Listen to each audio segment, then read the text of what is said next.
Hello everyone, welcome to my channel Sudipta's world. আশা করছি তোমরা সকলেই ভালো আছো। তো আজকে আমি আমার কলেজের একটা নর্মাল ডে তোমাদের সাথে শেয়ার করছি। সকালবেলায় চা খেয়ে টিফিন রেডি করে আমরা চলে গেলাম কলেজের জন্য। কলেজে গিয়ে একটা সিনিয়রের একটা সফট স্কাল্পচারের কাজ ছিল, তো সেটা একটু হেল্প করে দিচ্ছিলাম আমি।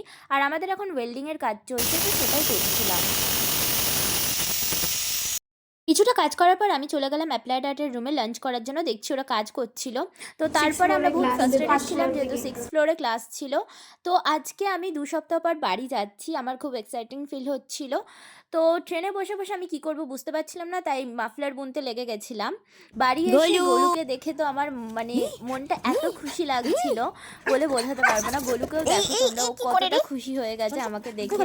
ওর লেজ নড়ানো থামছিলই না কিছু। শেষে মা ওকে একটা প্লাস্টিকের বোতল দিল, যেটা চিবিয়েও শান্ত হচ্ছে। অনেকদিন পর মায়ের হাতে রান্না খেলাম। তো আবার তোমাদের সাথে দেখা হচ্ছে পরবর্তী ভিডিওতে। ততক্ষণের জন্য টাটা।